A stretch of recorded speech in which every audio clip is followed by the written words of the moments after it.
O exército da Ucrânia anunciou a retomada do controle de Irpin, uma cidade que fica ali na região metropolitana da capital Kiev. Observadores independentes confirmam a informação com dados de satélite que apontam intensos combates ao redor da principal cidade do país. Nosso editor internacional Marcelo Favalli nos traz uma nova versão do mapa da guerra com os eixos de atuação das tropas russas nessa mais de um mês de conflito já, nesse um mês de conflito já. Boa noite, Favalli. Boa noite, Marcos. Boa noite a todo mundo que nos acompanha. Aqui a gente vai ver um mapa um pouco diferente do que aquele que a gente vem acompanhando já nos últimos 30 dias, porque desde a semana passada, sexta-feira mais precisamente, essas duas organizações que nos ajudam a escrever esse mapa aqui apontaram os chamados eixos de ataque. Até sexta-feira, eles eram 3. A partir desse final de semana, a partir do começo dessa semana, apareceu um quarto eixo. Deixa eu explicar o seguinte. Essas informações que vêm dessas organizações, elas estão baseadas nos Estados Unidos, elas coincidem com um discurso que apareceu na sexta-feira, de que a Rússia entrou num segundo momento da guerra e estaria interessada nessa parte leste, que o resto do país foi uma espécie de uma cortina de fumaça para não chamar a atenção do que é o objetivo primário, que é dominar essa parte, lembrando que a Rússia já tem uma forte influência aqui nessa área que a gente se acostumou a chamar de Donbás. Então existem esses 3 eixos e agora apareceu este quarto eixo. E realmente isso coincide com a informação de que esses dados de satélite e da própria defesa ucraniana, vários confrontos intensos, marcados por essa bolinha verde aqui, que se repete em outros pontos do mapa. Então a gente entende que esse eixo de ataque combina com um eixo de defesa dos ucranianos. E onde exatamente essa defesa está sendo mais intensa a ponto de recuperar território?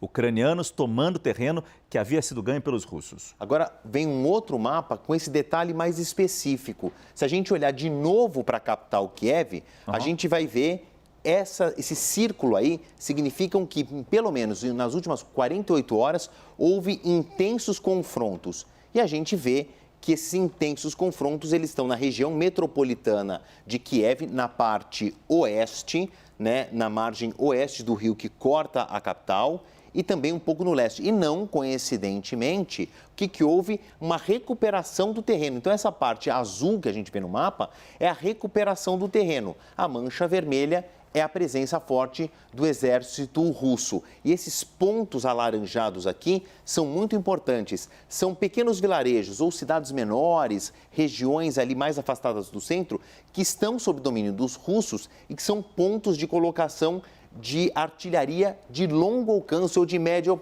alcance. E é interessante a gente perceber que essa retomada de território acontece na capital e também na cidade de Mariupol, que está sendo cercada, eu já usei a expressão aqui, asfixiada pelas tropas russas.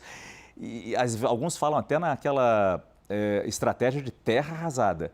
Mas nesse momento vocês estão percebendo, a análise de satélites, percebem que está havendo uma retomada de forças ucranianas ali. Um pouco, mais aqui nessa parte menos avermelhada, porque foi identificada a presença de combatentes chechenos supostamente ajudando os ucranianos. Mas vamos prestar atenção nesse círculo esverdeado, em que aqui é o centro da cidade de Mariupol. A gente entende, para essa tomada amarela e um pouco mais roseada aqui, que os russos chegaram no centro de Mariupol e esse círculo identifica que houve confronto intenso nas últimas 24 horas. Tem um esforço de retomada de Mariupol? Tem, mas ele é muito incipiente diante da força dos russos nessa região no sul do país, Márcio. Já em outra cidade, Irpin, a gente tem inclusive imagens desses combates, né, Favalli? Vamos entender onde é Irpin. A gente vai voltar um pouquinho para o centro do país, a maior cidade, Kiev, a capital. Irpin aparece aqui nessa região metropolitana, só para vocês se posicionarem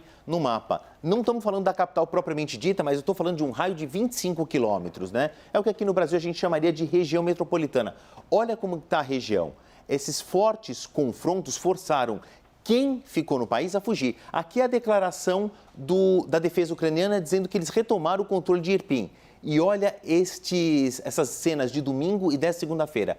Quem ficou está procurando uma via para conseguir fugir. É muito terra arrasada. O Márcio usou essa expressão para a gente falar de Mariupol, mas Irpin não está diferente. Então as pessoas estão atravessando pontes derrubadas, se é que isso é possível, com a ajuda de voluntários do Exército. Quem ficou para trás está fugindo da cidade dessa maneira. Porque é terra arrasada a estratégia russa em algumas cidades ucranianas, mas também a estratégia ucraniana de derrubar as pontes. Daí a gente vê as pessoas, moradores da cidade, tendo que cruzar um rio quase que a nado, com a água geladíssima, certamente no inverno ucraniano, para sair da cidade, porque as pontes foram derrubadas. Você derruba a ponte para evitar que os tanques e os blindados entrem na cidade numa guerra. Agora, a gente está falando de Irpin, já falamos de Mariupol, temos também Kharkiv, a segunda maior cidade da Ucrânia, bem perto da fronteira com a Rússia, onde uma escola foi atingida por um míssil, é isso? Exatamente. Kharkiv, para vocês verem, tem 330 mil habitantes, é a segunda maior cidade, como o Márcio destacou, e olha essa imagem de uma escola. Uma escola tem, assim, uma escola primária, do ensino fundamental, foi atingida por mísseis e, segundo os moradores, não foi um efeito colateral, porque ao redor da escola não tem nenhum elemento militar que interessassem as tropas russas, nenhum elemento de depósito de armas ou guarnições do Exército. E essa é a imagem da solidariedade dessa segunda-feira. Claro, aulas suspensas, obviamente, pais, alunos, professores, vizinhos, funcionários da escola foram lá tentar recolher o entulho, tentar saber o que sobrou do prédio para tentar, no futuro próximo, quem sabe, reconstruir e que as aulas sejam retomadas. Que situação difícil. Marcelo Favalli, obrigado.